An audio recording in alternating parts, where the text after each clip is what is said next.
car?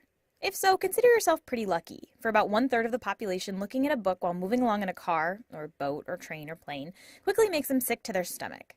But why do we get motion sickness in the first place? Well, believe it or not, scientists aren't exactly sure. The most common theory has to do with mismatched sensory signals. When you travel in a car, your body's getting two very different messages. Your eyes are seeing the inside of the vehicle, which doesn't seem to be moving. Meanwhile, your ear is actually telling your brain that you're accelerating. Wait, your ear?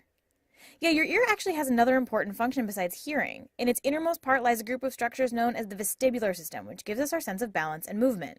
Inside there are 3 semicircular tubules that can sense rotation, one for each dimension of space. And there are also 2 hair-lined sacs that are filled with fluid. So when you move, the fluid shifts and tickles the hairs, telling your brain whether you're moving horizontally or vertically. With all these combined, your body can sense which direction you're moving in, how much you've accelerated, even at what angle. So when you're in the car, your vestibular system correctly senses your movement, but your eyes don't see it, especially if they're glued to a book. The opposite can happen too. Say you're sitting in a movie theater and the camera makes a broad, sweeping move.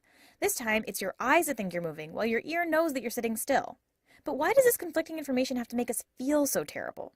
Scientists aren't sure about that either, but they think that there's an evolutionary explanation. You see, both fast-moving vehicles and video recordings have only existed in the last couple of centuries, barely a blink in evolutionary time.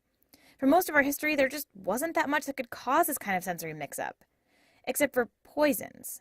And because poisons are not the best thing for survival, our bodies evolved a very direct, but not very pleasant way to get rid of whatever we might have eaten that was causing the confusion. This theory seems pretty reasonable, but it leaves a lot of things unexplained, like why women are more affected by motion sickness than men, or why passengers get more nauseous than drivers. Another theory suggests that the cause may have more to do with the way some unfamiliar situations make it harder to maintain our natural body posture. Studies have shown that being immersed in water or just changing your stance can greatly reduce the effects of motion sickness. But again, we don't really know what's going on. We all do know some of the more common remedies for car queasiness, looking at the horizon, chewing gum, taking over-the-counter pills, but none of these are totally reliable, nor can they handle really intense motion sickness. And sometimes the stakes are far higher than just not being bored during a long car ride. At NASA, where astronauts are hurtled into space at 17,000 miles per hour, motion sickness is a serious problem.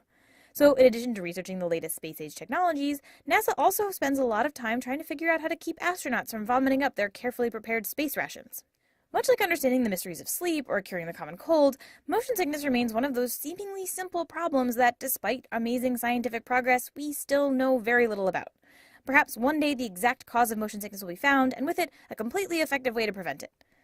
But that day is still on the horizon.